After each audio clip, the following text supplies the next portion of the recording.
আমরা দেখছি সেনাবাহিনীর যিনি প্রধান উনি অলরেডি আত্মীয়তার সম্পর্ক ছিন্ন করে জাহান্নামী হয়ে গেছে। কারণ আত্মীয়তার সম্পর্ক যারা ছিন্ন করে তারা কি, উনি কি করবে, ওনার নিজের আপন লোক আত্মীয়তার সম্পর্ক ছিন্ন করে ফেলেছে না। যারা গেছে বিদায় নিয়ে তারা আর ফিরে আসার চিন্তা ভাবনা যদি করে পৃথিবীর ইতিহাস পাল্টিয়ে যাবে। আজ পর্যন্ত কোনো পালানো মানুষ ফিরে এসেছে?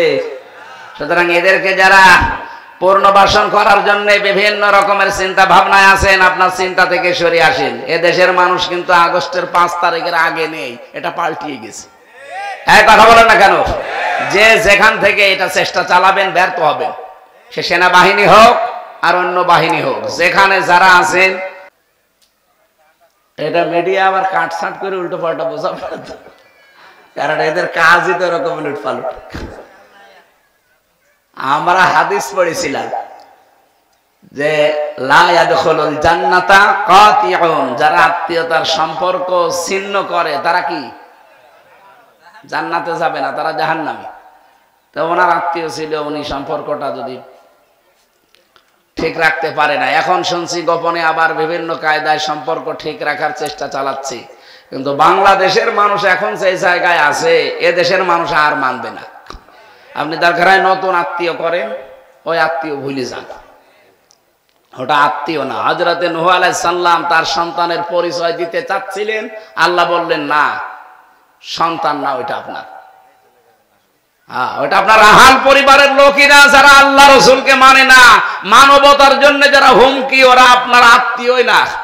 এই জন্য আমরা এদেশে যারা মুসলিম আছি, এ দেশের বৈধ যারা নাগরিক আছি, এ দেশটাকে যারা অবৈধ করার জন্য চেষ্টা চালিয়েছেন, আপনি তো আমার আত্মীয় হলো। এখন আমরা কোরআনের ওই আয়াত অনুযায়ী বলবো লাইসা লাকা মিন আহলিকা, আপনি আমার আত্মীয়ই না। আমরা চেষ্টা চালাচ্ছি। 4 নাম্বারটা হচ্ছে ওয়াল ইস্তিদালু লিয়াউমির রাহি, আখিরাতের পুঁজি তৈরি করার জন্য সে লোকটা সচেষ্ট থাকবে। আল্লাহ রাব্বুল আলামিন আমাদেরকে 4টা যে স্তর বললাম, আল্লাহর ভয় তৈরি করা, কোরআনের আমল করা, অল্পে তুষ্ট থাকা, আর আখিরাতের পুঁজি তৈরি করার জন্য চেষ্টা চালানো। এই 4টা যার ভেতরে আছে তার ভেতরে তাকওয়া আছে, আর এই 4টা যার ভেতরে নেই সে আকাশ দিয়ে উড়ে গেলে ওর ভেতরে তাকওয়া নেই। যেহেতু রমজান এসেছে আমাদেরকে তাকওয়া শিক্ষা দেওয়ার জন্য, আর কোরআনে কারীম আল্লাহ নাযিল করেছেন রমজানে, ইন্না আনজালনাহু ফি লাইলাতিন মুবারাকা, অবশ্যই আমি আল্লাহ কোরআন নাযিল করেছি একটা বরকতময় রজনীতে। ইন্না কুন্না মুনযিরিন, আর আমি নিজে সতর্ককারী। সতর্ককারী কে? আমরা শুধু অ্যাডভার্টাইজ করছি, আসল সতর্ককারী কে? কোরআনে আল্লাহ এরকম সতর্ক বাণী দিয়েছেন 500, ফিহা ইফরাকু কুল্লু আমরিন হাকিম। আল্লাহ এই কোরআন নাযিল করেছেন যেই দিন, ওই দিন তিনি গুরুত্বপূর্ণ কিছু সিদ্ধান্ত নেবেন। যেহেতু 27 রমজান সামনে, 21, 23, 25, 27, 29 এর ভেতরে যে কোনো একদিন আল্লাহ রাব্বুল আলামিন গুরুত্বপূর্ণ কিছু সিদ্ধান্ত নেবেন।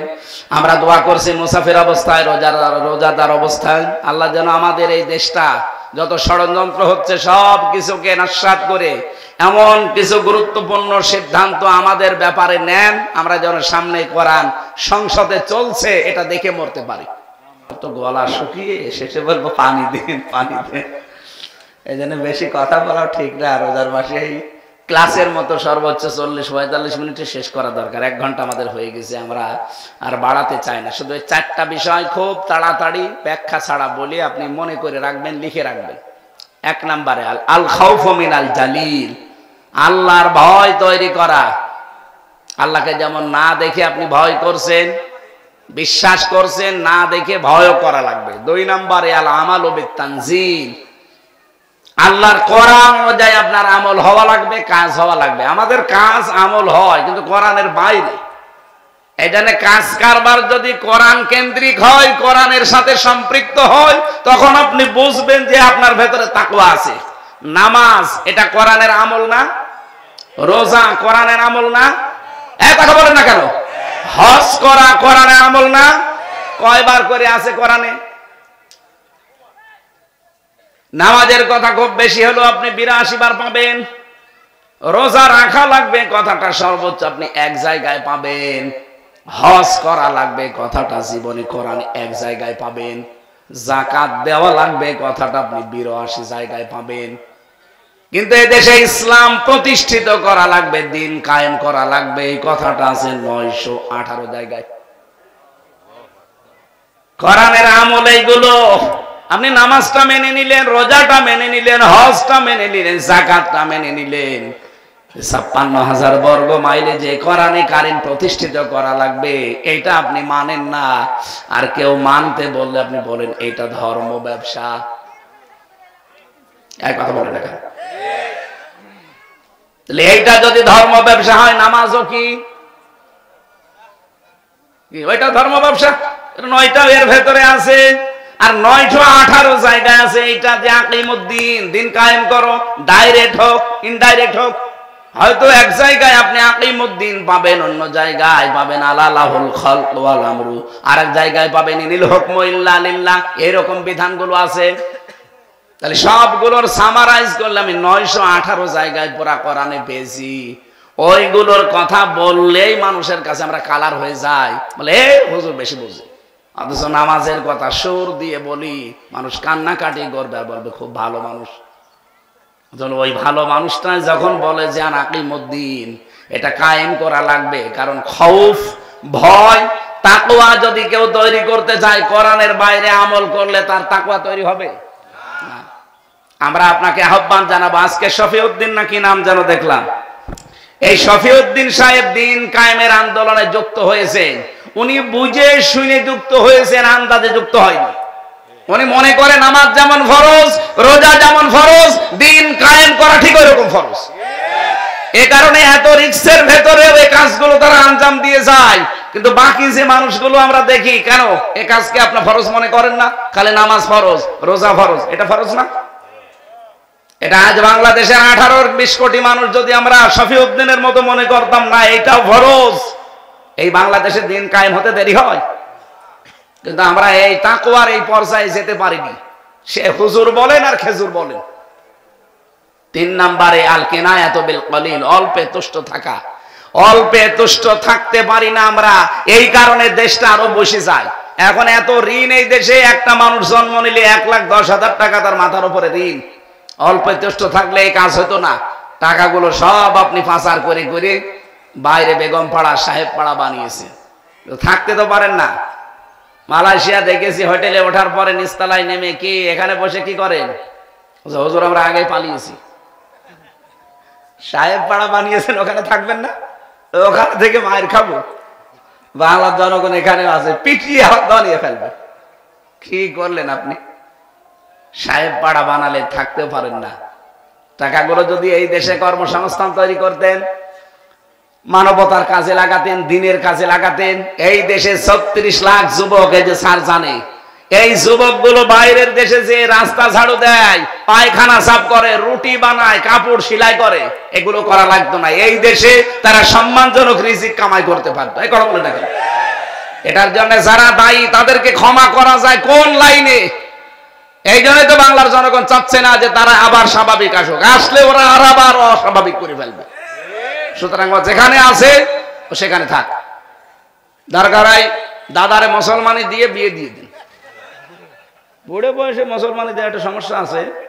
হাজাম দরকার আমরা বাংলাদেশ থেকে পাঠাবো, বুড়ো হাজাম পাঠাবো যেন চোখ বন্ধ করে কেটে দেয়। সাথে যা গোড়া কাকে যেখানে কাটে কাটুক। তারপরেও দাদা মুসলমান না হলে তার বিয়ে শাদী হচ্ছে না। দাদারও শুনলাম যে বউ নেই, আর আমাদের ওইটারও নাকি স্বামী নেই। কি ওই একটা গান শুনছিলাম সেদিন, মোদির বউ নাই, পরেরটা জানি না। তো দুইটারে একসাথে মিলিয়ে অন্তত এই বুড়ো বয়সে যদি ছেলে মেয়ে হয় কিছু হোক, আত্মীয় স্বজন আমরা আরো বাড়াই, তখন আমাদের আর বর্ডার থাকবে না। বাবা শাহজালাল সব হালাল হয়ে যাবে না। যারা গেছে বিদায় নিয়ে তারা আর ফিরে আসার চিন্তা ভাবনা যদি করে, পৃথিবীর ইতিহাস পাল্টিয়ে যাবে। আজ পর্যন্ত কোনো পালানো মানুষ ফিরে এসেছে? সুতরাং এদেরকে যারা পুনর্বাসন করার জন্য বিভিন্ন রকমের চিন্তা ভাবনায় আছেন, আপনার চিন্তা থেকে সরে আসেন। এদেশের মানুষ কিন্তু আগস্টের 5 তারিখের আগে নেই, এটা পাল্টিয়ে গেছে। হ্যাঁ, কথা বলেন না কেন? যে যেখান থেকে এটা চেষ্টা চালাবেন ব্যর্থ হবেন। সে সেনাবাহিনী হোক আর অন্য বাহিনী হোক, যেখানে যারা আছেন আমরা দেখছি সেনাবাহিনীর যিনি প্রধান উনি অলরেডি আত্মীয়তার সম্পর্ক ছিন্ন করে জাহান্নামী হয়ে গেছে। কারণ আত্মীয়তার সম্পর্ক যারা ছিন্ন করে তারা কি, উনি কি করল, ওনার নিজের আপন লোক আত্মীয়তার সম্পর্ক ছিন্ন করে ফেলেছে। এটা মিডিয়া আবার কাটছাট করে উল্টো পাল্টা বোঝা পারত, কারণ এদের কাজই তো এরকম উলট পালট। আমরা হাদিস পড়েছিলাম যে লা ইয়াদখুলুল জান্নাতা কাতিউন, যারা আত্মীয়তার সম্পর্ক ছিন্ন করে তারা কি জান্নাতে যাবে না, তারা জাহান্নামী। তো ওনার আত্মীয় ছিল, উনি সম্পর্কটা যদি ঠিক রাখতে পারে না। এখন শুনছি গোপনে আবার বিভিন্ন কায়দায় সম্পর্ক ঠিক রাখার চেষ্টা চালাচ্ছে, কিন্তু বাংলাদেশের মানুষ এখন সেই জায়গায় আছে, এ দেশের মানুষ আর মানবে না। আপনি তার ঘরে নতুন আত্মীয় করেন, ওই আত্মীয় ভুলে যান, ওটা আত্মীয় না। হযরতে নূহ আলাইহিস সালাম তার সন্তানের পরিচয় দিতে চাচ্ছিলেন, আল্লাহ বললেন না, সন্তান না, ওইটা আপনার, ওটা আপনার আহাল পরিবারের লোকেরা যারা আল্লাহ রসুলকে মানে না, মানবতার জন্য যারা হুমকি, ওরা আপনার আত্মীয়ই না। এই জন্য আমরা এদেশে যারা মুসলিম আছি, এ দেশের বৈধ যারা নাগরিক আছি, এ দেশটাকে যারা অবৈধ করার জন্য চেষ্টা চালিয়েছেন, আপনি তো আমার আত্মীয় হলো, এখন আমরা কোরআনের ওই আয়াত অনুযায়ী বলবো লাইসা লাকা মিন আহলিকা, আপনি আমার আত্মীয়ই না। আমরা চেষ্টা চালাচ্ছি। 4 নাম্বারটা হচ্ছে ওয়াল ইস্তিদালু লিয়াউমির রাহি, আখিরাতের পুঁজি তৈরি করার জন্য সে লোকটা সচেষ্ট থাকবে। আল্লাহ রাব্বুল আলামিন আমাদেরকে 4টা যে স্তর বললাম, আল্লাহর ভয় তৈরি করা, কোরআনের আমল করা, অল্পে তুষ্ট থাকা, আর আখিরাতের পুঁজি তৈরি করার জন্য চেষ্টা চালানো। এই 4টা যার ভেতরে আছে তার ভেতরে তাকওয়া আছে, আর এই 4টা যার ভেতরে নেই সে আকাশ দিয়ে উড়ে গেলে ওর ভেতরে তাকওয়া নেই। যেহেতু রমজান এসেছে আমাদেরকে তাকওয়া শিক্ষা দেওয়ার জন্য, আর কোরআনে কারীম আল্লাহ নাযিল করেছেন রমজানে, ইন্না আনজালনাহু ফি লাইলাতিন মুবারাকা, অবশ্যই আমি আল্লাহ কোরআন নাযিল করেছি একটা বরকতময় রজনীতে, ইন্না কুন্না মুনযিরিন, আর আমি নিজে সতর্ককারী। সতর্ককারী কে? আমরা শুধু অ্যাডভার্টাইজ করছি, আসল সতর্ককারী কে? কোরআনে আল্লাহ এরকম সতর্ক বাণী দিয়েছেন 500, ফিহা ইফরাকু কুল্লু আমরিন হাকিম। আল্লাহ এই কোরআন নাযিল করেছেন যেই দিন, ওই দিন তিনি গুরুত্বপূর্ণ কিছু সিদ্ধান্ত নেবেন। যেহেতু 27 রমজান সামনে, 21, 23, 25, 27, 29 এর ভেতরে যে কোনো একদিন আল্লাহ রাব্বুল আলামিন গুরুত্বপূর্ণ কিছু সিদ্ধান্ত নেবেন।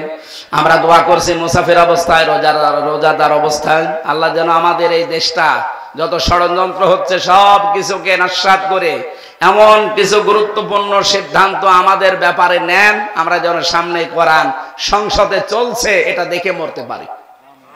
আমার কথার অর্থ বোঝা গেছে, আমি জানি আপনারা বুঝেছেন। ফিহা ইফরাকু কুল্লু আমরিন হাকিম, আল্লাহ কিছু গুরুত্বপূর্ণ সিদ্ধান্ত নেবেন এই রাতে। সুতরাং আমরা বারবার দোয়া করব, আমাদের যত রকমের ষড়যন্ত্র হচ্ছে দেশ নিয়ে, দেশে বিদেশের মাটিতে, সব আল্লাহ যেন নিজে নস্যাৎ করে দেয়, আর এমন কিছু বরকতময় সিদ্ধান্ত আল্লাহ যেন নেয় যেটা ওই যে হাজার হাজার বছরও হয়নি। কোরআন নাযিল করে আল্লাহ যেটা দিয়েছে সেটা পাওয়া যাবে যদি এটা সংসদে যায়। আল্লাহ রাব্বুল আলামিন ওই দৃশ্য দেখে মরার তৌফিক আমাদের দান করুন। আমি গাজীপুর জেলার কালিয়াকৈর থানার অন্তর্গত বাজ হিজলতলী যুব সমাজের উদ্যোগে মাহে রমজান উপলক্ষে বাংলাদেশ স্বাধীন হয়েছিল 16ই ডিসেম্বর। এটা আমাদের মনে আছে। যতদিন এই দেশের অস্তিত্ব থাকবে ততদিন এই দিনটা পালন করা হবে। এই যে মার্চ মাসের 7 মার্চ, 26 মার্চ, এই সমস্ত দিনগুলো কি প্রতিদিন পালন করা হয়? এই দিন জাতীয়ভাবে এদেশের সব মানুষ দল মত নির্বিশেষে পালন করে। কেন? এটা উল্লেখযোগ্য কাজ হয়েছিল এই দিন। মাহে রমজান উপলক্ষে এলাকার যুব সমাজেরা যে আয়োজন করেছে, একে স্মরণীয় বরণীয় করে রাখার জন্য এটা আসলে নিয়ম যে গুরুত্বপূর্ণ কোনো কাজ যদি ঘটে যায়, ওটা যতদিন পর্যন্ত অস্তিত্ব থাকবে ততদিন ওইটা স্মরণ রাখার জন্যে, আগামী প্রজন্মকে মনে রাখার জন্য এটা চালু রাখতে হয়। বাংলাদেশে 16ই ডিসেম্বর পালন করা প্রতি বছর লাগবে কেন? ও তো হয়েছিল মাত্র একদিন, তা সে 1971 সালে। 53-54 বছর পার হয়ে গেল, এখনো পর্যন্ত 16ই ডিসেম্বর আসলে সারা বাংলাদেশ এটা পালন করে। যতদিন এই দেশ টিকে থাকবে ততদিন পালন হতে থাকবে। রমজানুল মোবারক একটা গুরুত্বপূর্ণ বিষয় মানব জাতির জন্য। পরা কোরআনে আপনি 12টা মাসের নাম পাবেন না, একবারে আল্লাহ 12টা মাস এই কথা দিয়েছে। একটু ভালো করে শুনবেন, আমি গতানুগতিক কথা বলতে চাই না, কোনো কথা বললে ওখান থেকে কি পাওয়া যায় সেটা বের করার চেষ্টা করি। আপনাদের গল্প বন্ধ হয়েছে, নীরবে থাকবেন, মনে করবেন এটা আমার জন্য। ইন্না ইদ্দাতাশ শুহুরি ইনদাল্লাহি 12 শাহরান ফি কিতাবিল্লাহ, সূরা তাওবার ভেতরে এসেছে অবশ্যই আল্লাহর নিকটে গণনার দিক থেকে মাসের সংখ্যা 12টা। কয়টা? 12টা মাস কি কি এটা কোরআনে আছে? হ্যাঁ, নেই। যারা এখানে আলেম আছে, কোরআন পড়ে যারা, পুরা কোরআনে আপনি 12টা মাসের নাম পাবেন না। একটা মাসের নাম আল্লাহ কোরআনে দিয়েছেন, শাহরু রমাদান। কোন মাস? রমজান। যেহেতু ওই সমস্ত মাসগুলো আছে কিন্তু নাম নেই কোরআনে, শুধু একটা মাসের নাম আছে।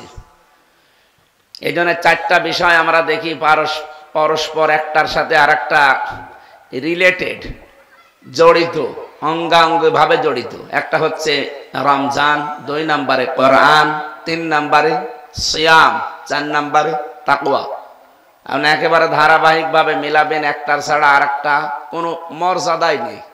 রমজান মাস 1500 বছর আগেও ছিল, কিন্তু কোনো মর্যাদা ছিল? বলেন। এর মর্যাদা বাড়ার কারণ কি? পরের শব্দে আছে, আল্লাযী উনজিলা ফীহিল কোরআন। এই সেই মাস রমজান যাতে আল্লাহ কোরআনে কারীম নাজিল করলেন।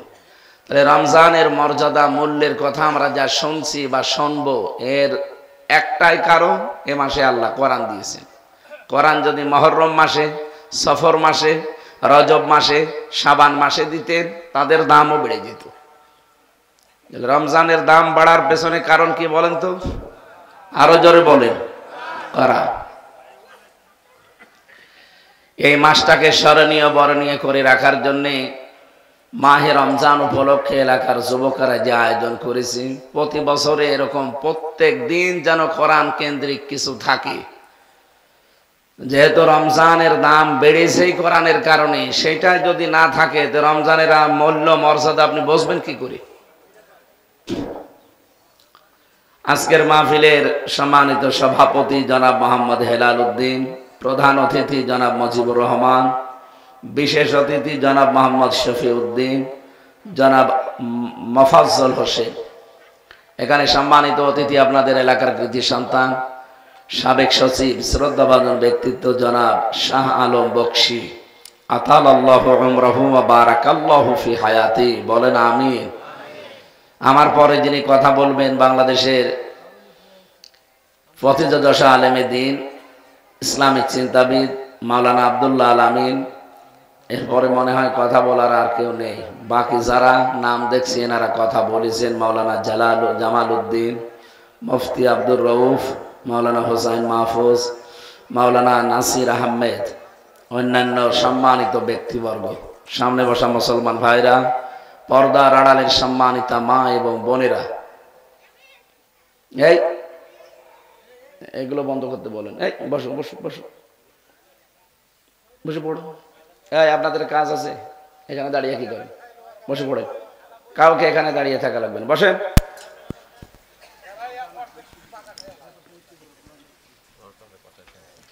সে এক মেয়ে শরীরের কাপড় ফেলে দিয়ে দৌড়াচ্ছে। লোকজন বলছে, কি গো, তোমাদের এলাকায় ওয়াজ মাহফিল আর তুমি এইভাবে? মাহফিল দিয়েছি তাই কত না, আবার শোনা লাগবে। এদের অবস্থা তো তাই, এরা সারা দুনিয়া ছড়াবে আর এরা নিজেরা না শুনে উল্টা পাল্টার দিকে আছে। এই কাজ শেষ হয়ে গেলে বসে, আজকে আপনাদের ওয়াজ হবে, বসেন।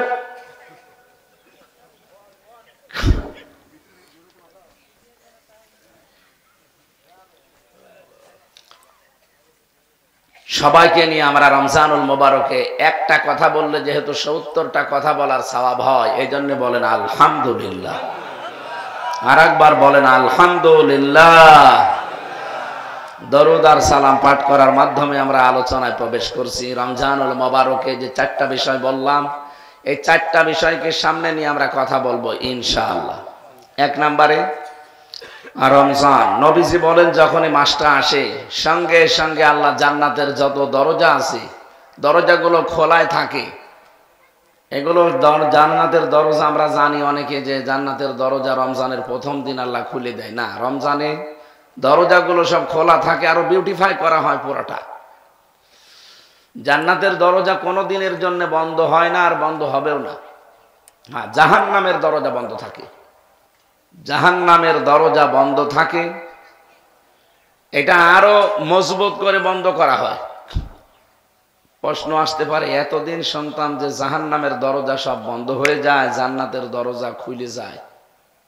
হ্যাঁ, কথা তো ঠিকই আছে। আল্লাহ পাক বলেন ওয়াসিকাল্লাযীনা কাফারু ইলা জাহান্নামা যুমারা হাত্তা ইযা জাউহা ফুতিহাত আবওয়াবুহা ওয়া ক্বাল ইলা আখিরি আয়াত। সূরা যুমারের ভেতরে আছে, আপনি ৭১ নাম্বার আয়াতে পাবেন। কাফেরদেরকে যখন জাহান্নামের দিকে ধাক্কা দিতে দিতে নিয়ে যাবে ফেরেশতারা, জাহান্নামের গেটে যাওয়ার আগে দেখবে জাহান্নামের গেট বন্ধ। ওখানে যাবার পরে জাহান্নামের দরজা খোলা হবে। আমি আয়াতটা তাফসীরের আগেও বহুবার পড়েছি, ওভাবে আমি বুঝি নাই, এমনকি যারা পড়িয়েছে আমাদেরকে ওইভাবে বোঝাতেও পারে নাই। জেলখানায় যে আয়াতটা আমার কাছে ক্লিয়ার হয়ে গেছে। জেলে যাওয়ার পরে দেখলাম 24 ঘন্টা কারাগারের যে দরজা মেন যেটা, ওটা বন্ধ থাকে। কেউ যদি বাইরে থেকে যায় তখন খুলে দেয়, ভেতরে প্রবেশ করানোর পরে আবার বন্ধ করে দেয়। আপনি দেখবেন জেলখানার মেন দরজা যেটা 24 ঘন্টার 1 ঘন্টাও দিনে রাতে কোনোদিন খুলে রাখে। আপনারা তো জেলে যাননি, জেলে তো যাব আমরা নাকি? হ্যাঁ, আপনাদের তো এর সাথে কোনো সম্পর্ক নেই। ও জায়গা তো আমাদের জন্য সরকার বানিয়েছে, আর আমরাই মাঝে মাঝে যাব। তাহলে এখান থেকে কি বুঝলাম?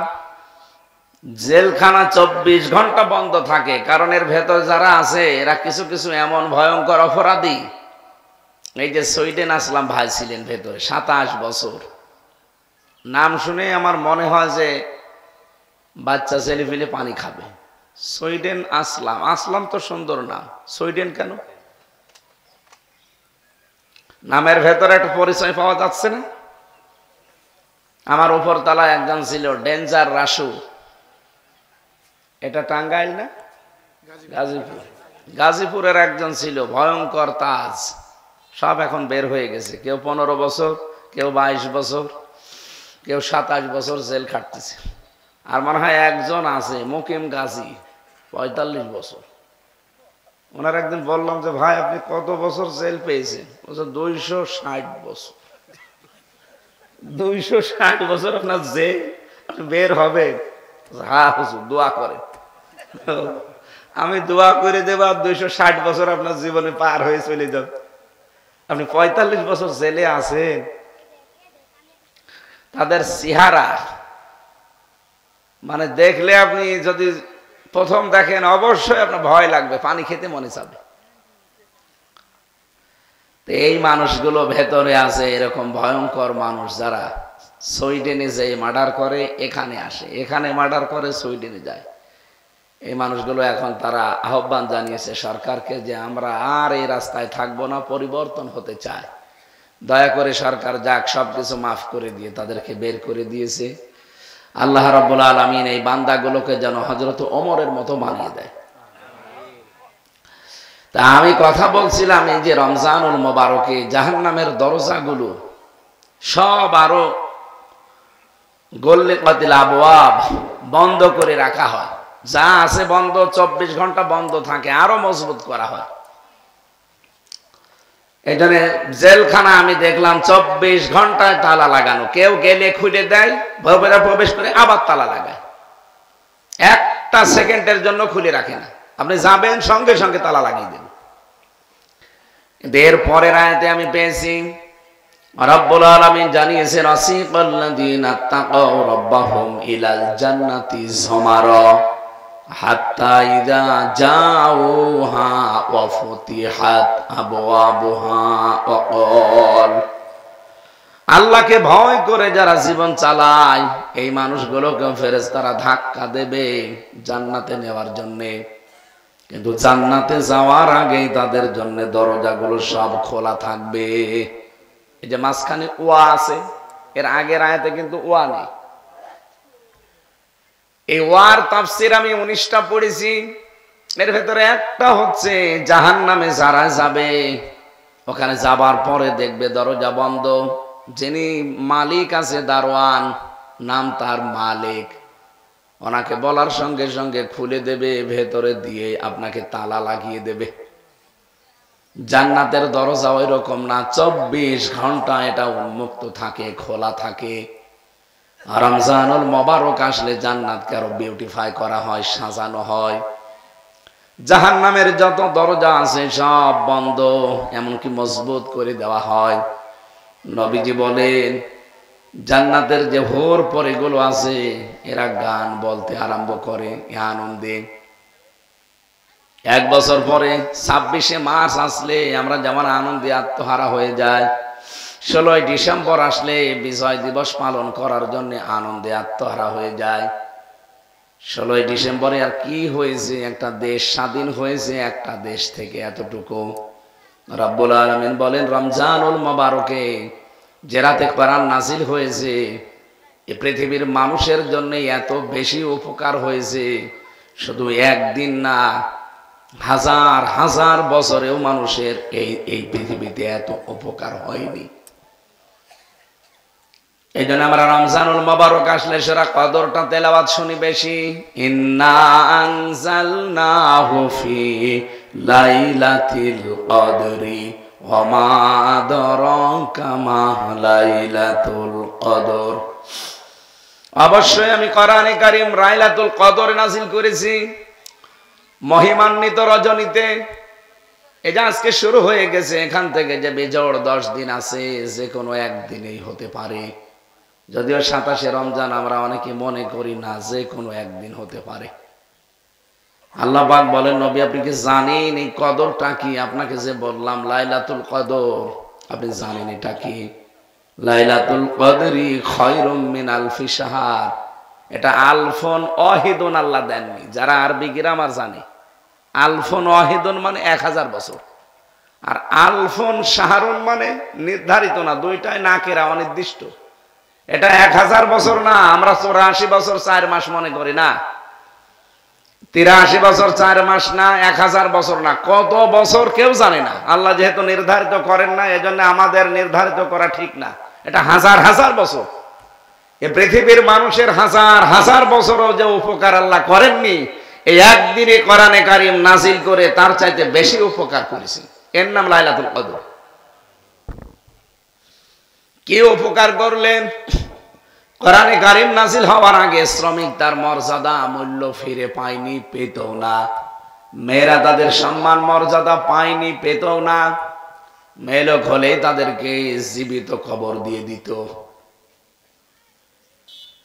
শ্রমিককে কাজ করিয়ে টাকা দেওয়া দূরের কথা, আরো পিটাতো। শ্রমের কোনো মর্যাদা ছিল না, নারীর মর্যাদা ছিল না, মানবতারও কোনো দাম ছিল না পৃথিবীতে। এ কোরআনে আল্লাহ এমন এমন বিধান নাজিল করে মেয়েদের মর্যাদা, শ্রমের মর্যাদা, নারীর মর্যাদা এত বেশি বাড়িয়ে দিয়েছেন যে হাজার হাজার বছরও পৃথিবীর মানুষকে আল্লাহ যা দেয়নি কোরআনের ভেতরে তাই দিয়ে ধন্য করেছেন। সুবহানাল্লাহ। শ্রমের মর্যাদা এতবার বাড়িয়ে দিলেন বেশি। নবীজি বললেন আল কাসিবু হাবিবুল্লাহ, যারা কাজ করে খায় এরা সাধারণ মানুষ আর থাকে না, এরা আল্লাহর বন্ধু হয়ে যায়। আপনি খেয়াল করেন শব্দের দিকে, যারা কাজ করে খায় এরা কিন্তু আর সাধারণ মানুষ নেই, এরা আল্লাহর বন্ধু। আর একটা ভ্রান্ত ধারণায় বাংলাদেশের মানুষ আর পাকিস্তানি আর ভারতে আছে, আল্লাহর বন্ধু তাদেরকে মনে করি যাদের কোনো কাজ নেই, শুধু বসে বসে খায়। ওই যে বিভিন্ন গাছতলায় বসে আছে, বিভিন্ন দরবারে বসে আছে। বলেন তোর কোন কাজ আছে? দরবারে বসে আপনার কোন কাজ বলেন? আপনি শুধু 24 ঘন্টা বসে থাকা আর হু হু করা ছাড়া কোনো কাজ আছে? গাছতলায় যারা বসে আছে, বাঁশতলায় আস্তানা করে, কোন কাজ আপনার বলেন? আপনাকে তো আল্লাহ বানিয়েছে, লাকাদ খালাকনাল ইনসানা ফি কাবাদ, অবশ্যই আমি মানুষকে বানিয়েছি পরিশ্রম করার জন্য। আপনার এই শরীর, আপনার এই মেধা, এগুলো তো শ্রম দিয়ে পৃথিবীর মানুষকে কিছু দেওয়া লাগবে। আর চিন্তা ভাবনা করে, শরীর দিয়ে, গবেষণা করে, আমাদের ব্রেন দিয়ে, মাথা দিয়ে কি কিছু বানাতে পারি? আমরা একটা সুই বানাতে পারি, একটা গ্লাস বানাতে পারি, পানি খেয়ে বাঁচা লাগবে, একটা গ্লাস, একটা মগ, এগুলো আমাদের ব্রেনে আসে না। একটা সই বানানো লাগবে, কাপড় চোপড় অন্তত সেলাই করে যেন লজ্জাস্থান ঢাকা যায়, সেটাও বানাতে পারি না। কি কি করেন আপনি? আপনাকে তো আল্লাহ বানিয়েছে চিন্তা ভাবনা করার জন্য, গবেষণা করার জন্য, শ্রম দেওয়ার জন্য। এই জন্য পৃথিবীতে যারা শ্রম দেয়, ঘাম ঝরায়, ওয়াতুল আজিরা আজরাহু ক্বাবলা ইয়াজফারাহু, শ্রমিকের ঘাম শুকিয়ে যাওয়ার আগে তার পারিশ্রমিক তার হাতে ধরিয়ে দাও, এই নির্দেশ কার? আর কত মানুষ রমজানেও শ্রমিকের পয়সা মেরে খায়। এই গাজীপুর জেলায় বেশি, কারণ এখানে গার্মেন্টস বেশি। কি যারা দায়িত্বে আছে, কত মানুষ এই যে 8 ঘন্টা 10 ঘন্টা 12 ঘন্টা ডিউটি করে, তাদের যা দেওয়া দরকার এগুলো না দিয়ে, শ্রমের মর্যাদা না দিয়ে আপনারা আরো টাকা পয়সা মেরে খান। আপনি মানুষ, শ্রমিকের পয়সা মেরে না খেয়ে পায়খানা খাওয়া ভালো। যেহেতু শুধু এটা গাজীপুরে থাকছে না, কত কিরমান কাতিবিন দেখছেন না, এরা তামাম দুনিয়ায় পৌঁছাবে। আমি 8-9 দিন মালয়েশিয়া ছিলাম, সিঙ্গাপুরে। মালয়েশিয়া দেখলাম ওখানে ওয়াজ বাজতেছে এক দোকানে। কি গো, ভাষা কি?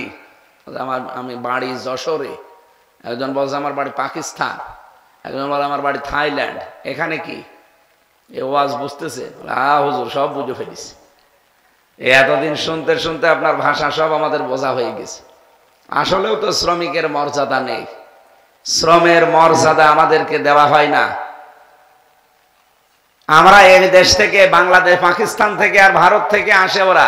এই যে আমার সাথে 2 জন কাজ করছে 12 বছর, একজন পাকিস্তানের, 2 জন ভারতের। এরা আসতে 1,20,000 টাকা খরচ হয়েছে বাংলাদেশের টাকায়। অথচ ভারত, কলকাতা থেকে যারা যায়, বাংলাদেশ থেকে যারা যায়, ডিস্টেন্স প্রায় সমান সমান, মালয়েশিয়া, সিঙ্গাপুরে। অথচ মালয়েশিয়া বাংলাদেশ থেকে যেতে কমপক্ষে 6.5 লাখ 7 লাখ টাকা লাগে। আর আমাদের পাশে কলকাতা থেকে যাচ্ছে, মায়ানমার থেকে যাচ্ছে, ওখান থেকে 1,20,000 টাকা চলে যাচ্ছে। বাকি টাকাগুলো কি ফেরেশতারা খায়? এই যে স্যার ভালো জানবে। এত কষ্ট করে গাজীপুরের এই হিজলতলির একটা যুবক, একটা ছেলে, বাড়ি ঘর, জমি জায়গা, তার বাবার মায়ের গহনা, স্ত্রীর গহনা বিক্রি করে 7.5 লাখ 6 লাখ টাকা জোগাড় করে যায়। আর ওরা মাত্র 1,20,000 টাকা চলে আসে। কাজ তো একই 2 জনের, দেখলাম দর্জির কাজ করছে 12 ঘন্টা একাধারে। হ্যাঁ, বেতন তাদের 2 জনেরই। জিজ্ঞেস করলাম কেমন কি হয়, ও বলছে আমার 1 লাখ, এও বলছে আমার 1 লাখ বাংলাদেশের টাকায়। ওর 6.5 লাখ 7 লাখ টাকা খরচ করে যদি 1 লাখ হয়, এর 1,20,000 1 লাখ হবে। এটা বৈষম্য না? এটা তৈরি করছে কি ভারত? তৈরি করছে কি মায়ানমার, পাকিস্তান? তৈরি করছে এই দেশে যারা দায়িত্বে ছিল। ওনারা কয়েকজনের নামও বলেছে যে এর সাথে জড়িত আছে হাসিনার ছোট বোন রেহেনা আর ওই দরবেশ। কোনটা? এরকম আরো 4-5 জনের নাম বলছিল। ওখানে কিছু মানুষ আছে, তাদের কাছে আমি শুনেছি, এই যে শ্রমিকের সাথে যে কাজটা করলেন, শ্রমিকের পয়সা যারা মেরে খেয়েছেন এইভাবে 2 নাম্বারি কায়দায়, কিয়ামতের দিন আপনার শরীরে 1 টুকরা গোশত থাকবে না, শুধু হাড় ছাড়া। এখনই তো তাই অবস্থা হয়ে গেছে 6.5 মাস জেল খেটে। আর কিয়ামতে যে জেল আল্লাহ বানিয়েছে, যে কারাগার, শ্রমিকের পয়সা যারা মেরে খান, গরিব মানুষকে যারা ঠকান, আপনার শরীরে 1 টুকরা গোশত আল্লাহ রাখবে না, পুরাটা একেবারে ঝাঁঝরা করে দেবে। আগামীতে যারা আসবে দায়িত্বে তারা যেন সচেতন হয়, বিশেষ করে শ্রমিকের ব্যাপারে, কারণ এরা সাধারণ মানুষ না আল্লাহর বন্ধু। কত বড় গুরুত্বপূর্ণ শব্দ আল্লাহর নবী দিলেন তাদের ব্যাপারে। আর সবচাইতে ঘৃণিত, সবচাইতে খারাপ মনে করে আমরা তাদেরকে, এ তো এ ছোট কাজ করে, এ রাস্তা ঝাড়ু দেয়, পায়খানা সাফ করে। আরে ভাই, ওই কাজটা কত বড় গুরুত্বপূর্ণ কাজ আপনি জানেন? এই গাজীপুরে যারা রাস্তা ঝাড়ু দেয়, টয়লেট সাফ করে, ওরা যদি না থাকতো এই শহর বসবাসের অযোগ্য হয়ে যেত। সকালবেলা বের হতে পারতেন? আপনি তো সাহেব মানুষ, আপনি তো এসব করেন না। এই জন্য যারা এই কাজ করে খায় এদেরকে ছোট ভাববেন না, আর নিজেরাও আপনারা ছোট মনে করবেন না। আপনারা মনে করবেন আপনারা আল্লাহর বন্ধু। হ্যাঁ, এখন যদি মনে করেন আল্লাহর বন্ধু তো হয়েই গেছে, ও নামাজ রোজার দরকার হবে, ওটা তো মাস্ট বি লাগবে। কোরআনে কারিমে আল্লাহ উদ্বুদ্ধ করছেন, ফাইদা কুদিয়াতিস সালাতু ফান্তাশিরু ফিল আরদি ওয়াবতাগু মিন ফাদলিল্লাহ ওয়াযকুরুল্লাহা কাসীরান লাআল্লাকুম তুফলিহুন। যখন নামাজ শেষ হয়ে যায়, মসজিদে আর বসে থাকার দরকার নেই, ছড়িয়ে যাও, ছিটিয়ে পড়ো, যেখানে যার কর্মজীবন আছে ওই জায়গায় যাও। কিন্তু সাবধান, মসজিদে যেভাবে আল্লাহকে স্মরণ করতে, অতটুকু স্মরণ কর্মজীবনে করলে হবে না। উনি সচিবালয়ে কাজ করতেন, নামাজ পড়েছে মাত্র 5 ওয়াক্ত নামাজ পড়তে 1 ঘন্টা 10 মিনিট লাগে, আর ওনার ডিউটি ছিল সচিবালয়ে 8 ঘন্টা। ওই 8টা ঘন্টা যদি আল্লাহর স্মরণে থেকে নামাজে যেভাবে আল্লাহকে স্মরণ করেছিল, মনে রেখেছিল, ওই 8 ঘন্টাও যদি ওভাবে আল্লাহর কথা মনে রেখে অন্যায় কোনো কাজ এই হাত দিয়ে না করে, এই মেধা দিয়ে না করে, 1 ঘন্টা 10 মিনিট নামাজ পড়ে যে সওয়াব পেয়েছে, পুরো 8 ঘন্টা ডিউটি করে একই সওয়াব পাবে। 8 ঘন্টায় যে নামাজের মতো সওয়াব হয় এটা অনেকে জানেই না, মনে করে না এ দুনিয়ার কাজ। কে বলেছে আপনাকে দুনিয়ার কাজ বলে কোনো কাজ নেই? যা করবেন ওইটা আখিরাতের কাজ। পৃথিবীতে মানুষ যেটা করে ওইটা দিয়ে তার আখিরাত তৈরি হয়।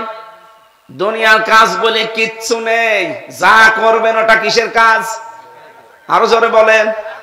এই জন্য নামাজ ছিল 5 ওয়াক্ত নামাজ পড়তে মাত্র 1 ঘন্টা 10 মিনিটে শেষ, আর বাকি যে 22 ঘন্টা 50 মিনিট সময় এখনো দুনিয়ায় কাটাবে, কিভাবে কাটাবে? 8 ঘন্টা না ডিউটি করলো সঠিকভাবে আল্লাহর কথা স্মরণ করে, আল্লাহর বিধান অনুযায়ী, তাহলে 8 আর ওদিকে 1 ঘন্টা 10, 9 ঘন্টা 10 মিনিট পুরাটা মনে করো না ইবাদত হয়ে গেল। আর বাকি তো এখনো আছে, এই ঘন্টাগুলো কি করবে?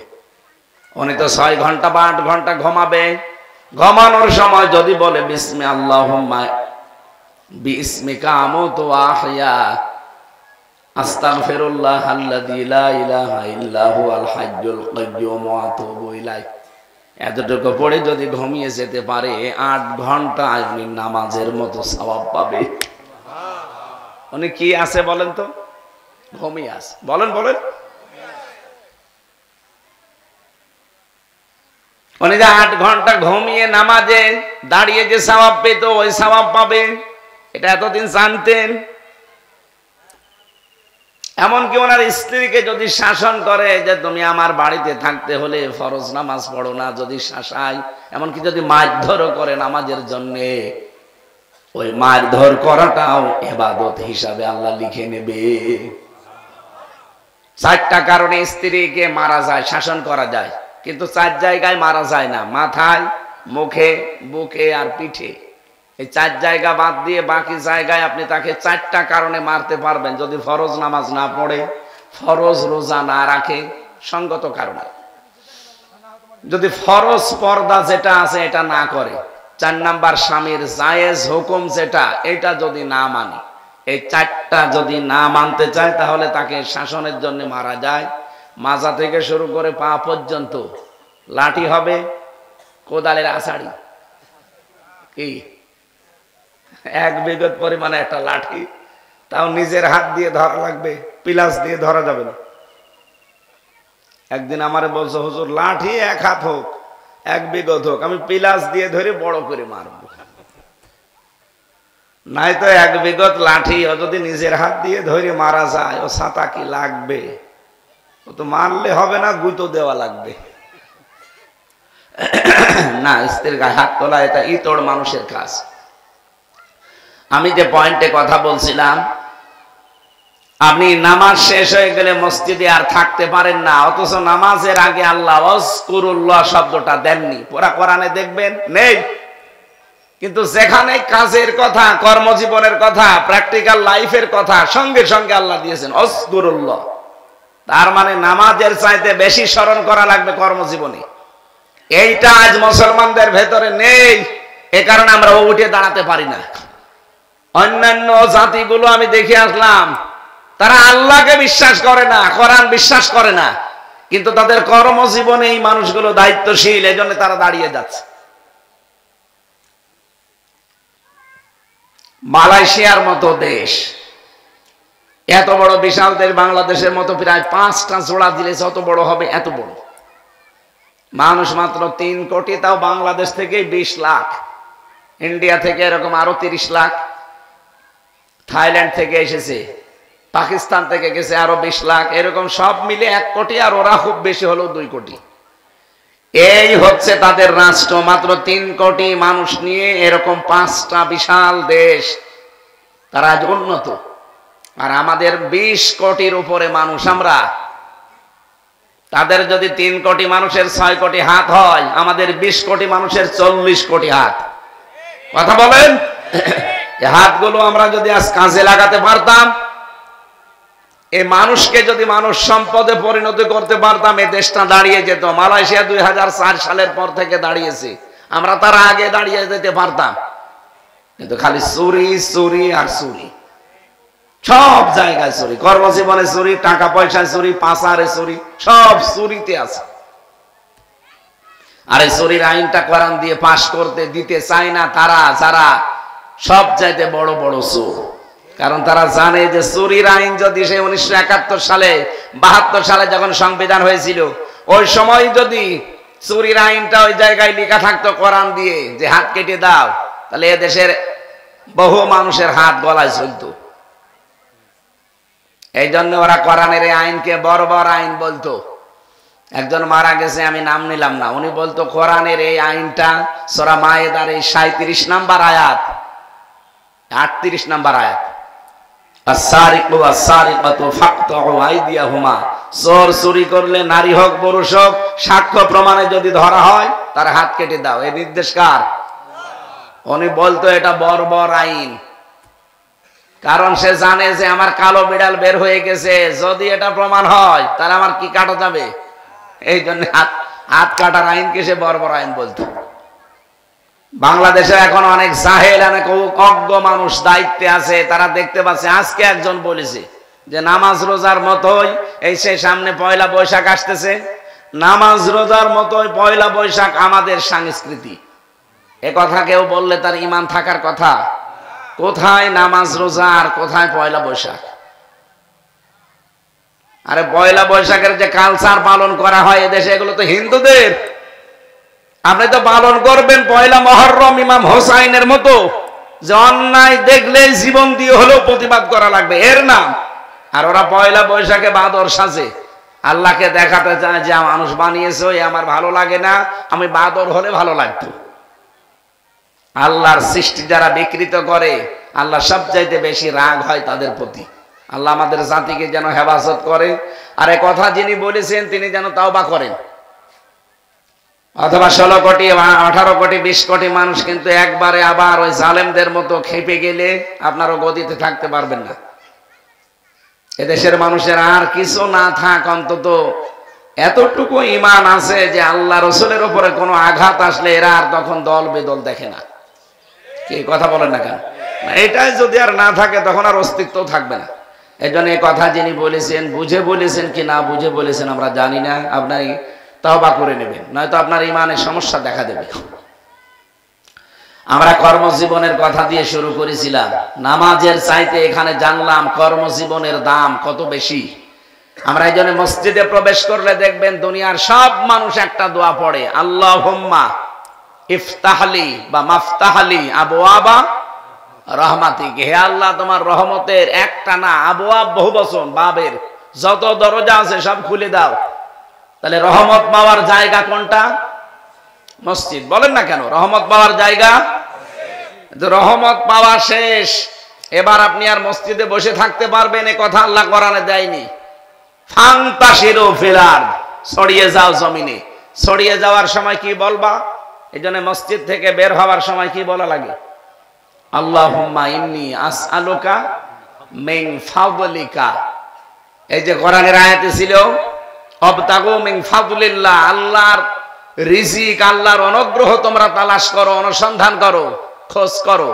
আর এই দোয়াতেও আল্লাহ ওই শিক্ষাটাই আমাদেরকে নবীজি দিলেন যে আল্লাহুম্মা, হে আল্লাহ, ইন্নী, অবশ্যই আমি, আসআলুকা, আপনার কাছে চাই, মিন ফাদলিকা, আপনার রিজিক চাই। তাহলে ফজল মানে রিজিক, ফজল মানে কি? এটা পাওয়ার জন্য কি মসজিদ, মাদ্রাসা, খানকা, ঈদগাহ, গরস্থান, কোন জায়গা? জমিন। বলেন বলেন। ফান্তাশিরু ফিল আরদি, ছড়িয়ে যাও জমিনে। সুতরাং রিজিকের জন্য কোথায় থাকা লাগবে? এই জমিনে ছড়িয়ে ছিটিয়ে যে এই সেক্টরে কাজ করছে। আপনি যদি কাজটা মনে করেন যে না নামাজের মতো এইটাও ইবাদত, বাংলাদেশ তো একেবারে দাঁড়িয়ে যাওয়ার কথা। কারণ নামাজে যেমন চুরি করা যায় না, 8 ঘন্টা ডিউটিতেও চুরি করা যাবে না। কথা বলেন না কেন? ইউনিয়নের মেম্বার থেকে শুরু করে একেবারে সংসদ যিনি প্রধান আছেন এদেশে, প্রত্যেকটা মানুষ যদি আজ এই রকম করে ইবাদত মনে করতাম, আমার মনে হয় দেশটা মালয়েশিয়ার মতো 2004 সালে না, এমাম 54 বছর আগে দেশটা দাঁড়িয়ে যেত। কিন্তু আমরা যেখানে ছিলাম আরো নিম্নে চলে গেছি। রমজানুল মুবারক এসেছে, আমার প্রথম কথা ছিল একটার সাথে যেহেতু আর একটা সম্পর্কিত, রিলেটেড করা। রমজান আসলে যেন আমরা জান্নাতের দরজা যেহেতু সব উন্মুক্ত হয়েই আছে, আরো পরিষ্কার পরিচ্ছন্ন করে বিউটিফাই করা হয়। জাহান্নামের দরজা যা বন্ধ আছে আরো বন্ধ করে দেওয়া হয়। জান্নাতের হুর পরীরা গান বলতে আরম্ভ করে এবং আল্লাহ নিজে রহমতের দৃষ্টিটা বান্দার প্রতি একেবারে একনিষ্ঠভাবে নিক্ষেপ করে থাকে। পুরাটা মাস আল্লাহ দিয়ে আছে, আর এই শেষের দিকে আরো আল্লাহ বেশি দিয়ে আছে। বিশেষ করে নাজাতের এই সময়ে আমরা যেন আমাদের জীবনে নাজাত তৈরি করতে পারি জাহান্নামের আগুন থেকে। বলেন আমিন। এইটাই মানব জীবনের সবচাইতে বড় সফলতা। আমি এবার একটা নতুন তথ্য বলছি, যারা একটু লেখাপড়ার মন দেন বা পড়াশোনা করেন তাদের জন্য কাজে লাগবে। সূরা আলে ইমরান 185 নম্বর আয়াত। আল্লাহ রাব্বুল আলামিন বলেন, কুল্লু নাফসিন যায়িকাতুল মাউত ওয়া ইন্নামা তুওয়াফাউনা উজুরাকুম ইয়াওমাল কিয়ামাহ ফামান যুহজিহা আনিন নার ওয়া উদখিলাল জান্নাতা ফাকাদ ফাজ। প্রত্যেকেই মারা যাবে। ও গাজীপুরবাসী, আপনি যত উপরে ওঠেন না কেন আপনাকে মরা লাগবে, এটাই ফাইনাল। পৃথিবীতে আজ পর্যন্ত যত দামি মানুষও বেঁচে থাকেনি, কিয়ামত পর্যন্ত কেউ থাকবেও না। ওয়াইন্নামা তুওয়াফাউনা উজুরাকুম ইয়াওমাল কিয়ামাহ, কিয়ামতের দিন প্রত্যেকের উজরত, পারিশ্রমিক আল্লাহ পরিপূর্ণ করে দেবে। এই শব্দটার দিকে খেয়াল করে আমি একটা জিনিস পেয়েছি। আমার এই 33 বছর বয়স, 92 সালে আমার জন্ম। আমি যদি এই 33 বছরে মারা যাই, যত অপরাধ করেছিলাম ওই অপরাধগুলো আমার মাথার উপরে চাপিয়ে দিলে আমার বিচার শেষ হয়ে যাওয়ার কথা। আল্লাহ ইউওয়াফাউনা উজুরাকুম ইয়াওমাল কিয়ামাহ, উজুর বহু বচন দিলেন কেন? তাফসীর মাহফিলে আসতে হয়, কোরআন বুঝতে হয়, এই কারণে নিজের জীবনকে সংশোধনের জন্য আল্লাহ আজরুন দিতে পারতেন, উজুর দিলেন কেন? আমার 33 বছর বয়সে আমি মারা যাই, ঠিক আছে, কিন্তু 33 বছরে এমন এমন কাজ আমি আঞ্জাম দিয়েছি যে 33 কোটি বছর এটার রেশ থাকবে। আমি একটা সিনেমা তৈরি করলাম, একটা সিনেমা হল বানালাম। আমি হয়তো মরে গেলাম 33 বছর বয়সে, কিন্তু ওই সিনেমা হল, ওই সিনেমা তো আর বন্ধ হয়নি, ওটা চলতে আছে। কি দিন যত যাবে ওটা বিউটিফাই করে আরো সুন্দর করে ছড়াবে, বিভিন্ন ভাষায় ছড়াবে। এই বাংলাদেশে পবিত্র প্রেম বলে একটা সিনেমা বানিয়েছিল, একজন হিন্দু একজন মুসলমান এই চরিত্র নিয়ে, বাংলাদেশের মেয়ে। ওটা আমি তামিলনাড়ুতে গিয়ে দেখি, ওই দেশে এই সিনেমাটা তামিল ভাষায় পরিবর্তন করে তাদেরকে দেখানো হচ্ছে। কাহিনী একই আছে কিন্তু ভাষাটা তামিল। পাকিস্তানে যান, এখানে উর্দুতে আপনাকে শোনাবে ওই কাহিনীটা। না লাগবে না কিছু। আমি যেটা বোঝাতে চাই এখানে, আমি মারা গেছি কিন্তু আমার কাজ তো মরে যায়নি। এই কাজটা যতদিন থাকবে কবরের ভেতরে আমার পাপের বোঝাটা তত বাড়তেই থাকবে।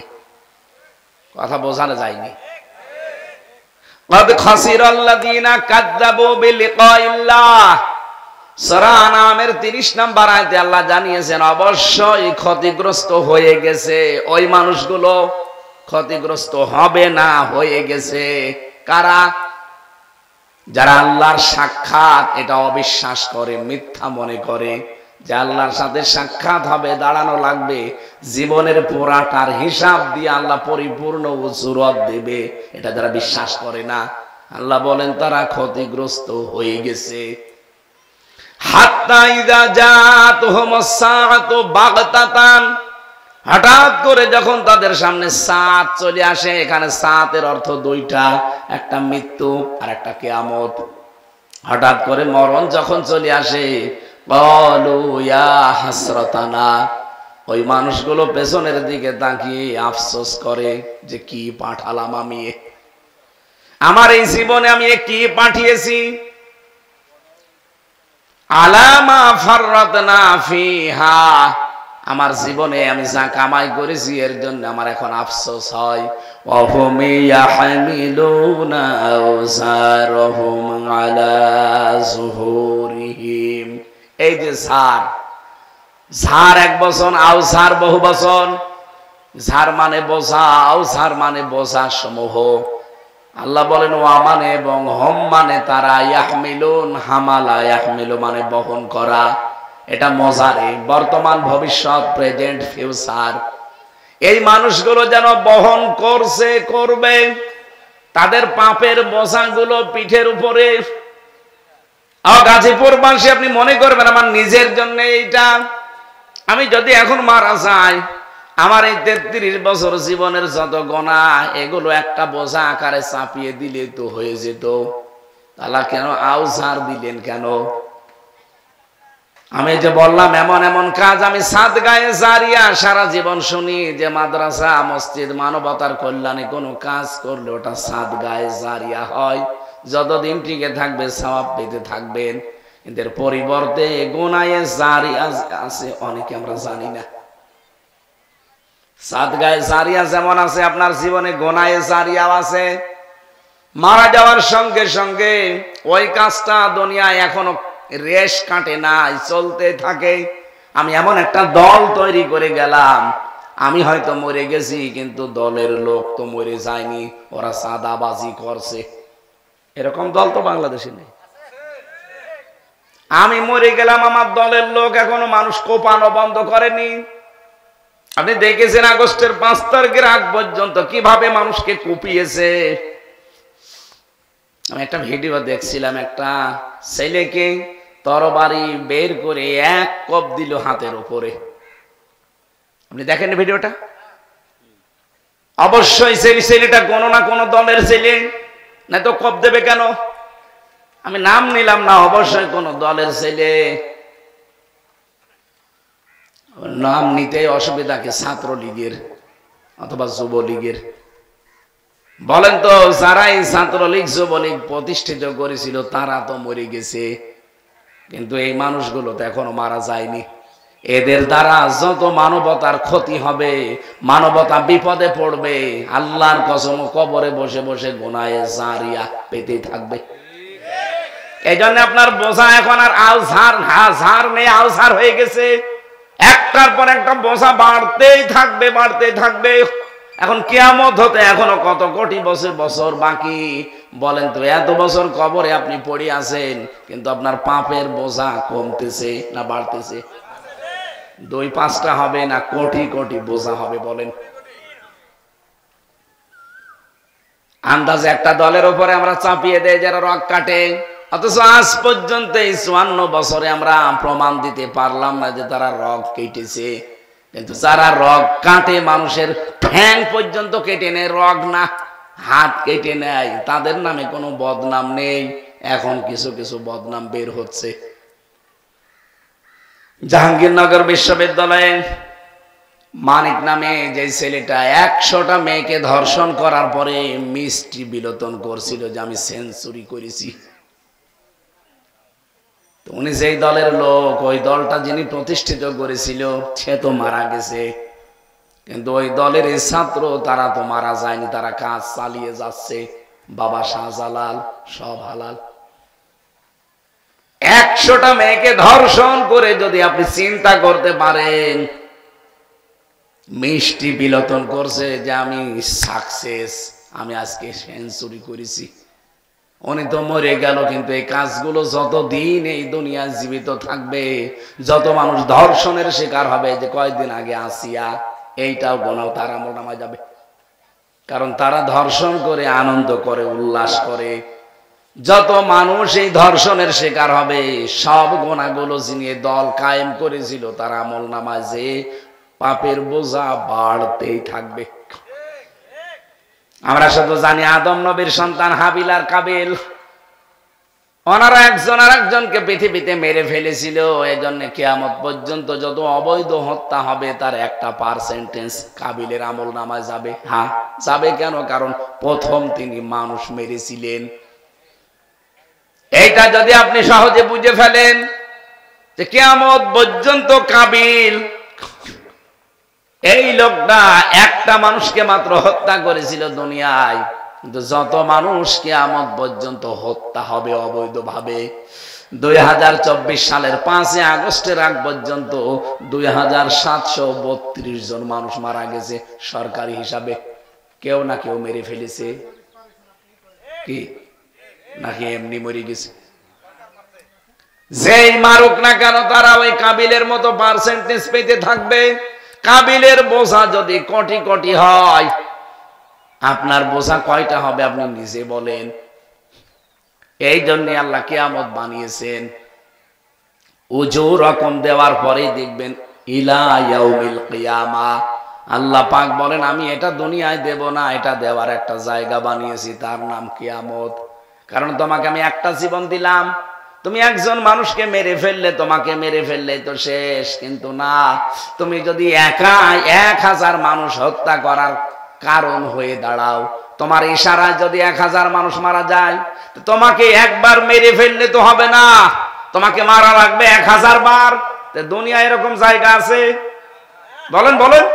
আপনি তো একবার মেরলে শেষ, তো 1000 বার মারবো কি করে? এই জন্য আল্লাহ কিয়ামত বানিয়েছেন।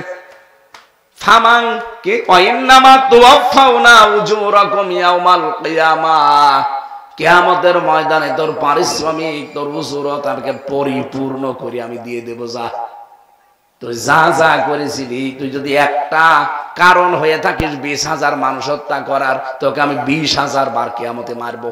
কিভাবে মারবো? তোর চামড়া পাল্টাবো, শুধু চামড়া একটার পরে একটা পাল্টাতেই থাকবে। চামড়া পরিবর্তন করে নতুন চামড়া লাগানো, এটাতে কত বড় কঠিন কাজ, আপনি একটু লাগিয়ে দেখেন। আল্লাহ বলেন কিয়ামতে এই শাস্তিটা বৃদ্ধি করার জন্য আমি আল্লাহ ময়দানে মাহশার বানিয়েছি। ফামানে যুহজিফা আনিন নার ওয়া উদখিলাল জান্নাতা ফাকাদ ফাজ, ওই লোকটার জীবন সফল যাকে আল্লাহ জাহান্নামের আগুন থেকে মুক্ত করে জান্নাত দিয়ে দিয়েছে। এদিকে তাকান, খুব গুরুত্বপূর্ণ বিষয় এটা। ফামান যুহজিহা আনিন নার, আল্লাহ বলেন সফল ওই লোকটার জীবন, যেই লোকটাকে জাহান্নাম থেকে আল্লাহ বাঁচিয়ে দিয়েছে। না বাঁচাবে, বাঁচাবে বাঁচাবে এই কথা কোরআনে আছে, বাঁচিয়ে দিয়েছে এই কথা কোরআনে নেই, কারণ এটা বর্তমান ভবিষ্যতের শব্দ। আল্লাহ মাঝি অতীতের শব্দ দেননি যে তাকে বাঁচিয়ে দেওয়া হয়ে গেছে? না, আল্লাহ বলেন ওই লোকটার জীবন সফল যাকে আল্লাহ জাহান্নামের আগুন থেকে বাঁচাবে, ওয়াদখিলাল জান্নাহ, আর জান্নাতে প্রবেশ করাবে। ফাকাদ ফাজ, সেই লোকটা সফল হয়ে গেছে। এবার আসেন তো এই আয়াতের বাস্তব ব্যাখ্যা পেয়েছি আমি দুইটা। এক নম্বরে, কিয়ামতে আসল কিন্তু হার জিতের জায়গা, ওখানে সফলতা ব্যর্থতার আসল জায়গা ময়দান। দুনিয়ার জীবনে সফল বিফলের কোনো মার পেছ নেই। এখানে যদি আপনি বিফল হয়ে মারা যান, কিয়ামতে যদি আল্লাহ জাহান্নামের আগুন থেকে আপনাকে মুক্ত করে জান্নাতে দিয়ে দেয়, আপনার জীবন সফল। এটা তো মরণের পরে গেল। আর একটা ব্যাখ্যা আছে, দ্বিতীয় ব্যাখ্যা হচ্ছে আপনাকে যদি আল্লাহ জাহান্নামের কাজগুলো আস্তে আস্তে ছেড়ে দেওয়ার তৌফিক দেয় আর জান্নাতের কাজগুলো আস্তে আস্তে করার সুযোগ করে দেয়, আপনি মনে করবেন আপনার জীবন সফল। আমি বোঝাতে পারছি কথা? আপনি এবার ভাবেন তো আপনি কোন জায়গায় আছেন। জাহান্নামের কাজগুলো অন্যায়গুলোকে আস্তে আস্তে আমি ছেড়ে দিতে পারছি, আর জান্নাতের কাজগুলোকে আমি আস্তে আস্তে ধরতে পারছি। যদি পারেন, এরকম জীবন যদি তৈরি হয়, বুঝবেন আপনার ফাকাদ ফাজ, জীবন সফল হচ্ছে। আমাল হায়াতুদ দুনিয়া ইল্লা মাতাউল গুরুর। আল্লাহ আফসোস করে বলেন, বান্দারা, দুনিয়ার জীবন কিন্তু ধোঁকা। কি বলেন বলেন? আপনার মা বাবা ধোঁকা আপনার জন্য, আপনার সন্তানাদি, আপনার স্ত্রী, আপনার ভাই বোন, পৃথিবীর সব কিছু আপনার জন্য ধোঁকা। আপনার সম্পদ আদি, সন্তান আদি, দুনিয়ায় যত কিছু আল্লাহ বলেন গুরুর, এটা ধোঁকা। এর বাস্তব প্রমাণ আমরা এখন নিজেরাই টের পাচ্ছি। 200 বছর আগে যে লোকটা মারা গেছে, ওই লোকটা যদি এখন গাজীপুরে এসে বলে যে এই জমি জায়গা আমার, এই বাড়ি আমার, আপনি ঢুকতে দেবেন? আমি আমার নিজেরটা বলছি। আমার বাবার নাম রিয়াজ উদ্দিন, তার বাবার নাম জাহান আলী, তার বাবার নাম নমাজ আলী, তারপরে আমি জানি না। এই যে নমাজ আলীর বাবা যিনি, সত্যি কথা বলছে আমি জানি না। সে যাই হোক, তার নাম মনে করেন মোহাম্মদ আলী। এই যে এই লোকটা খুব বেশি হলো মাত্র 200 বছর আগে মরে গেছে। তাকে আমি কোনোদিন দেখিনি, কারণ আমি নমাজ আলীকেও দেখিনি। আমি জাহান আলী পর্যন্ত দেখেছি, এরপরে আমি আর দেখিনি। নমাজ আলীর বাপ তো আরো দূরের কথা, উনিও আমাকে দেখেনি, আমার নামও শোনেনি, আমি ওনার নাম শুনিনি, ওনাকে তো দেখেও নি। এখন যদি উনি এই 200 বছর পরে কুষ্টিয়ায় ফিরে আসে, এসে বলে যদি এই 2 তলা বাড়ি আমার, এই জমি জায়গা আমি বানিয়েছিলাম, আমি এখানে থাকতে চাই, ওনাকে থাকতে দেব? কিসের নমাজ আলীর বাপ আপনি? আমি তো নমাজ আলীকে চিনি না, কারণ আপনিও আমাকে দেখেননি, আপনাকেও আমি দেখিনি, আমি চিনিও না। এমনকি এই গ্রামে এখন যারা আছে কেউ আপনাকে চেনে না। এইটার নাম দুনিয়া। আল্লাহ বারবার কোরআনে আয়াতটা দিয়েছেন, আমাল হায়াতুদ দুনিয়া ইল্লা মাতাউল গুরুর। হে পৃথিবীর মানুষেরা, দুনিয়ার জীবনটা কিন্তু ধোঁকা, এটা প্রতারণা ছাড়া আর কিছু না। এই জন্য এইটার পেছনে পড়ে আমার বিশাল আখিরাত যেন ভুলে যেও না। আমার ম্যাডাম আমাকে ভালোবাসে, আমি জানি।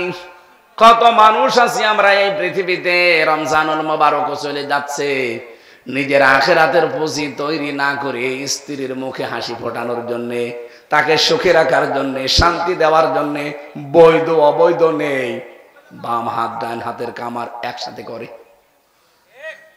এটা রেকর্ড হচ্ছে, এই কারণে বলছি সারা দুনিয়া এখন যাচ্ছে। আপনি ডান হাত বাম হাতের কামাই একসাথে করে 2 তলা থেকে 20 তলা বানিয়ে দিয়ে চলে গেলেন। এখনই মারা যান, এক্ষুনি মারা গেলে আজকে রাত যদি আমার ম্যাডামকে কেউ বলে হামজা মরে গেছে, একটু পাহারা দেন, বলবেন না, জিন আসবে। কি বলবেন? আমি একা পারবো না পাহারা দিতে, আরো 3-4 জন মহিলা দেন। না, আমি একা থাকতে পারবো না। পাহারা যদি দেয়ও, যদি বলা হয় সারা জীবন তো আপনার কাছে ছিল, আপনি খাটের উপরে ছিলেন 2 জন, আজকে আপনি থাকবেন খাটের উপরে আর হামজাকে খাটের নিচে মাটি দেব, বলবেন না, জিন আসবে। মাটি তো দিতে দেবেই না, সকালবেলা বলবে কবরে নিয়ে যান, হ্যাঁ পাগলের মতো হয়ে যাবে, খাওয়া দাওয়া হয়তো বন্ধ করে দেবে। 2 দিন 5 দিন 7 দিন পরে দেখবেন স্বাভাবিক হয়ে গেছে তার জীবনও। 4 মাস 10 দিন পার হতে হতে তার মা বাবা মিলে দেখবেন তার বিয়ে দিয়ে দেবে অন্য জায়গায়। মাত্র 2 3 দিন 4 দিন 5 দিন সংসার করার পরে ঠিক আমার ম্যাডাম তার বাবার কাছে কল দিয়ে মায়ের কাছে কল দিয়ে বলবে, বাবা মা হামজা তো আর কি ছিল, এখন যার সাথে আছে 100 গুণ ভালো মানুষ, আমি ডিলেট হয়ে গেছি। অথচ এই 5 তলা 2 তলা থেকে 5 তলা আমি বানিয়েছিলাম। কথা বলেন ঠিক কিনা? এখন আমার আর কিছু তার মনে নেই। ওই 2 দিন তার কাছে থাকার পরে সব সে ভুলে গেছে। বাবার কাছে এখন শোনামও হয় তার যে হামজারে কি দেখে দিয়েছিলেন, এখন যা পেয়েছি এর মতো আর জিনিস হয় না। আমি নিজে যেহেতু উপলব্ধি করছি, আপনাদেরকে উপলব্ধি করাচ্ছি। দুনিয়ার জীবন কিন্তু এরকমই। এজন্য কার পেছনে থেকে আপনার বিশাল আখিরাত আপনি নষ্ট করবেন বলেন? আল্লাহ আমাকে যেমন বুঝ দিচ্ছেন, প্রত্যেকেই যেমন এই বুঝটা ক্লিয়ার করে দেন, বলেন আমিন। আমি শ্রমিকের কথা বলতে গিয়ে পর্যন্ত এসেছিলাম। এই জন্য শ্রমিকের মর্যাদা অনেক বেশি।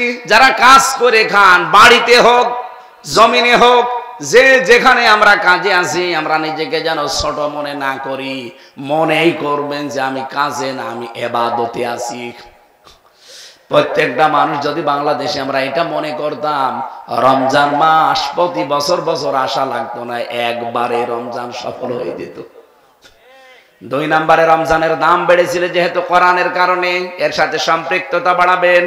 3 নম্বরে আমি নিয়েছিলাম, 3 নাম্বারটা কি আপনাদের যদি কিছু মনেই না থাকে তো আমি বলেই যাবো, আপনি শুনিয়ে যাবেন। এই জন্যই তো 45 মিনিটের বেশি কথা বলা ঠিক না, কারণ মাথায় কথা ধরার একটা লিমিট আছে। আমি বলেই গেলাম 2 ঘন্টা ধরে, আপনি শুনিয়েই গেলেন না। আমি কয়টা বিষয়ের কথা বলতে চাচ্ছি বলেন তো? 4টা। প্রথম কি? রমজান। প্রথম কি? 2 নম্বরে কোরআন, 3 নম্বরে সিয়াম, 4 নম্বরে তাকওয়া। এই 4টা তো মনে রাখা যায়। এবার আসেন গুরুত্বপূর্ণ একটা তথ্য। আপনি এর আগে, আমার যতটুকু জানা, আপনি এর আগে কোনোদিন শোনেননি, আজকে শুনবেন। 3 নম্বরে যেটা বললাম, সিয়াম। পৃথিবীতে যত নবীকে আল্লাহ পাঠিয়েছেন, প্রত্যেকটা নবীর উপরে সিয়াম ছিল ফরজ। কুতিবা আলাইকুমুস সিয়াম কামা কুতিবা আলাল্লাযিনা মিন ক্বাবলিকুম। তোমাদের উপরে রোজা লিখে দিলাম, ফরজ করে দিলাম।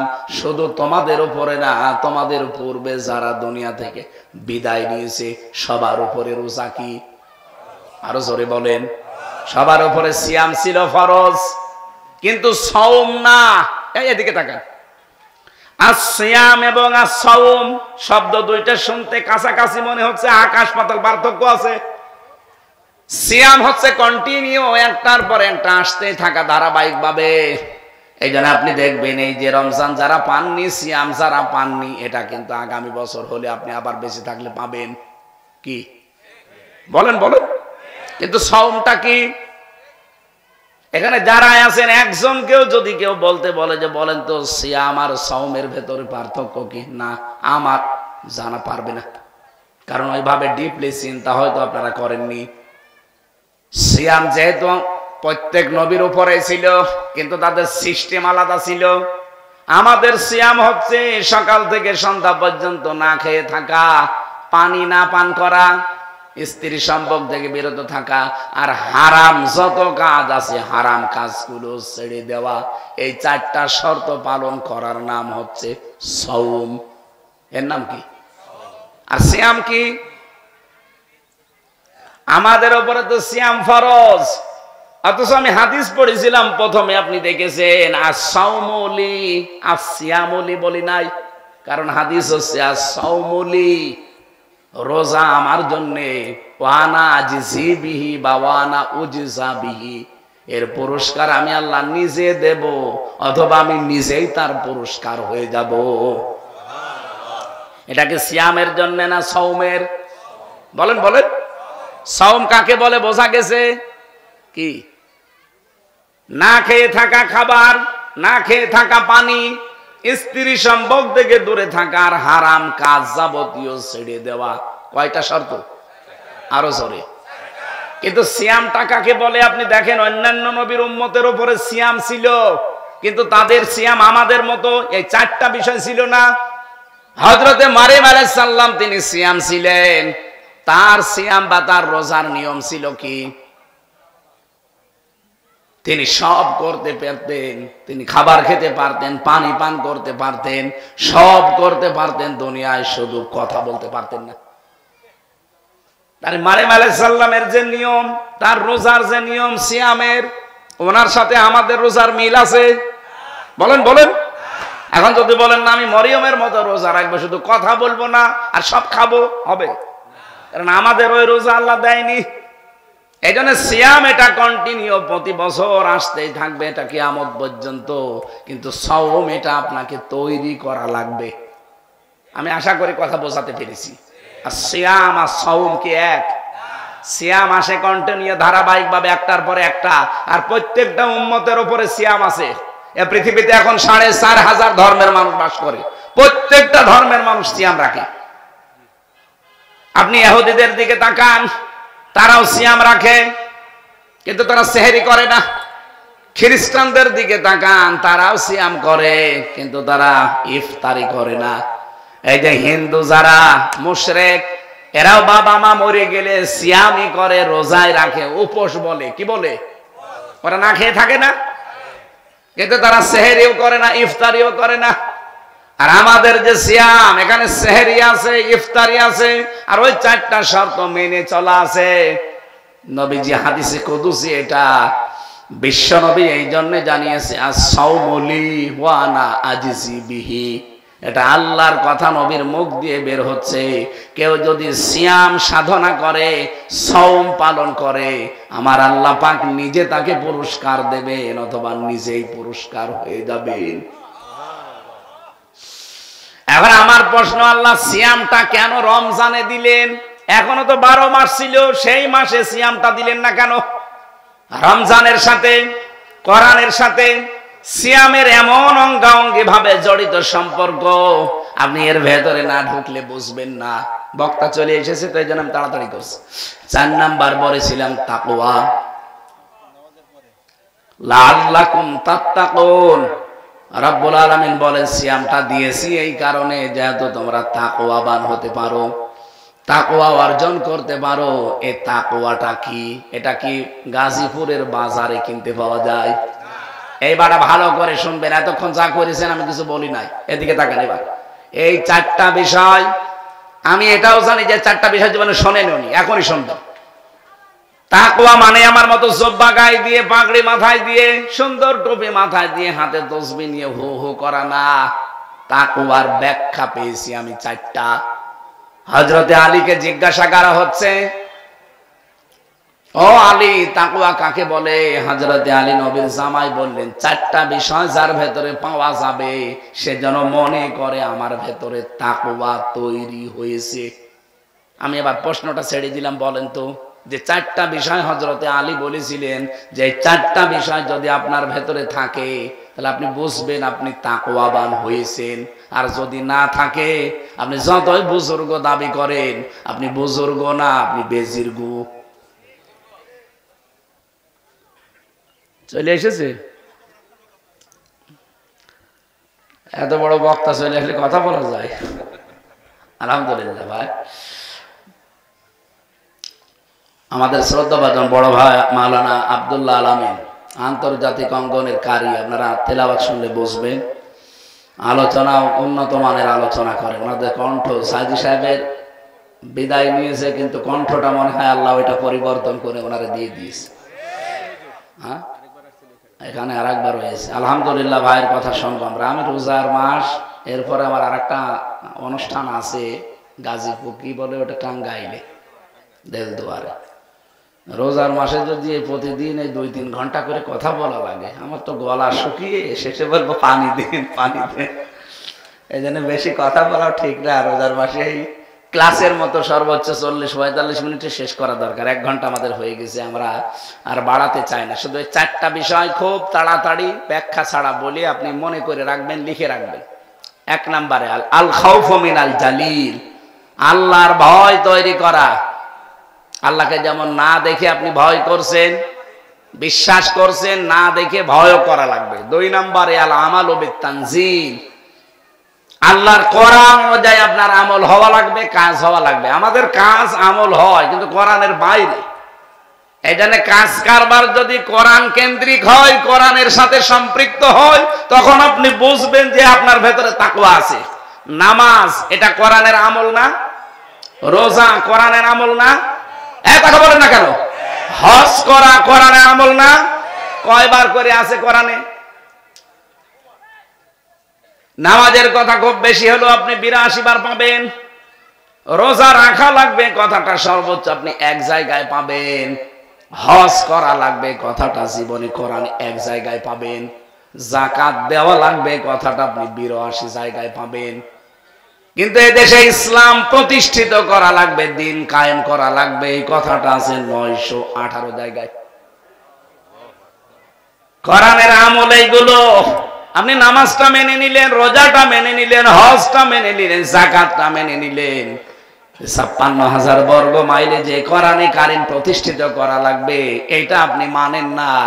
আর কেউ মানতে বললে আপনি বলেন এটা ধর্ম ব্যবসা। এক কথা বলে দেখা, তাহলে এইটা যদি ধর্ম ব্যবসা হয়, নামাজও কি ওইটা ধর্ম ব্যবসা?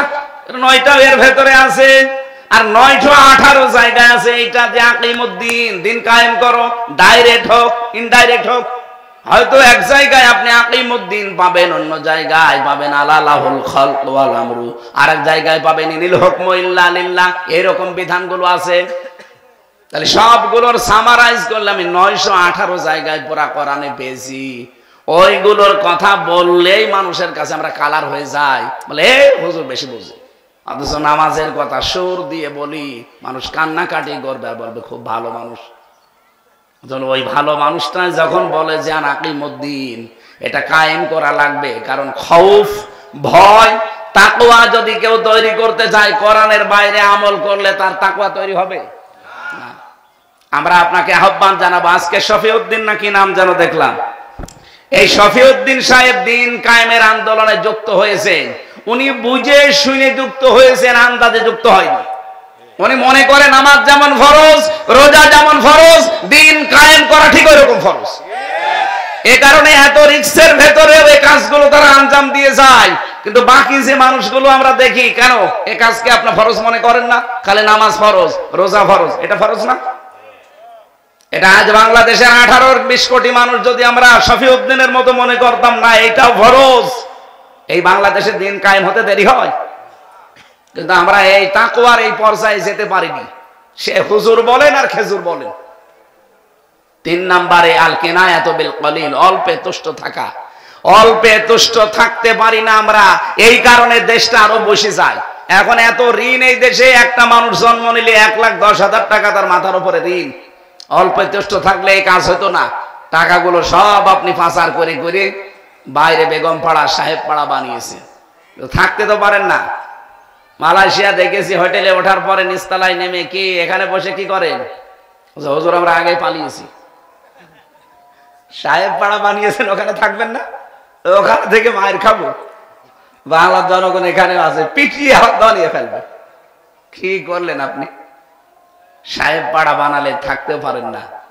টাকাগুলো যদি এই দেশে কর্মসংস্থান তৈরি করতেন, মানবতার কাজে লাগাতেন, দিনের কাজে লাগাতেন, এই দেশে 36 লাখ যুবক, এই যে স্যার জানে, এই যুবকগুলো বাইরের দেশে যে রাস্তা ঝাড়ু দেয়, পায়খানা সাফ করে, রুটি বানায়, কাপড় সেলাই করে, এগুলো করা লাগতো না। এই দেশে তারা সম্মানজনক রিজিক কামাই করতে পারতো। এই কথা বলে না কেন?